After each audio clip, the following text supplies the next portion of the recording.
Hello guys, আমি last 4 days আগে যে উইন্ডোজ আপডেটটা এসেছিলো, তারপরে যে প্রবলেমটা ক্রিয়েট হয়েছে, পুরো সিস্টেম ক্র্যাপ হয়ে গেছে।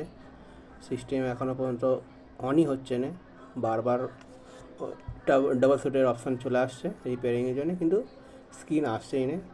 আমি তোমাদের দেখাচ্ছি স্ক্রিনের অবস্থা, দেখো পুরো ব্ল্যাক হয়ে আছে।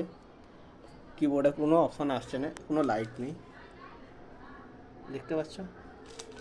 মাউসে নো লাইট। বাকি পিসি পিসি অন করছি, পিসি অন হচ্ছে না কিছুতেই। তো ভীষণভাবে ফেঁসে গেছি। তো সবাইকে রিকোয়েস্ট রইল কি এই সিচুয়েশানে কেউ উইন্ডোজ আপডেট করবে না যাদের কাছে আপডেট করা নেই।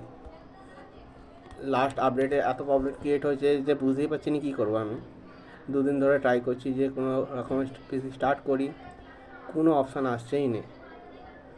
তো জানি না, এখন আমাকে দোকানে নিয়ে যেতে হবে। আমার যতটা দূর আইডিয়া আছে সেই হিসেবে আমি কাজ করছিলাম, তো কোনো কাজ করতেই পারছি না, পিসি পুরো বন্ধ হয়ে গেছে। ইভেন আমার 20 জিবির একটা ডেটা, বড় ডেটা, যেটা 20 জিবি র্যার ফাইলে রেখে দিয়েছিল, সে র্যার ফাইলটা অবধি গায়েব হয়ে গেছে, যেটা হার্ড ডিস্কটা ছিল। তো হার্ড ডিস্ক থেকে গায়েব হয়েছে, প্লাস আমার উইন্ডোজও ক্র্যাপ হয়ে গেছে।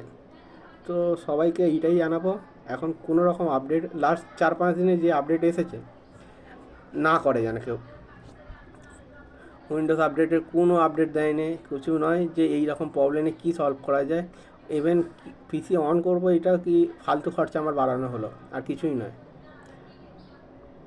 তো সবাইকে ওইটাই রিকোয়েস্ট করবো, কেউ অকারণে এখন আপডেট করতে যাওনি। আপডেট করলে এরকম সিন হবে আমি বুঝতেও পারিনি। আমি বারবার চেষ্টা করছি যে প্রবলেম সলভ করার জন্যে, কিন্তু অন হচ্ছে না কিছুতেই। আমি একবার তোমাদের স্ক্রিন দেখাবো যদিও।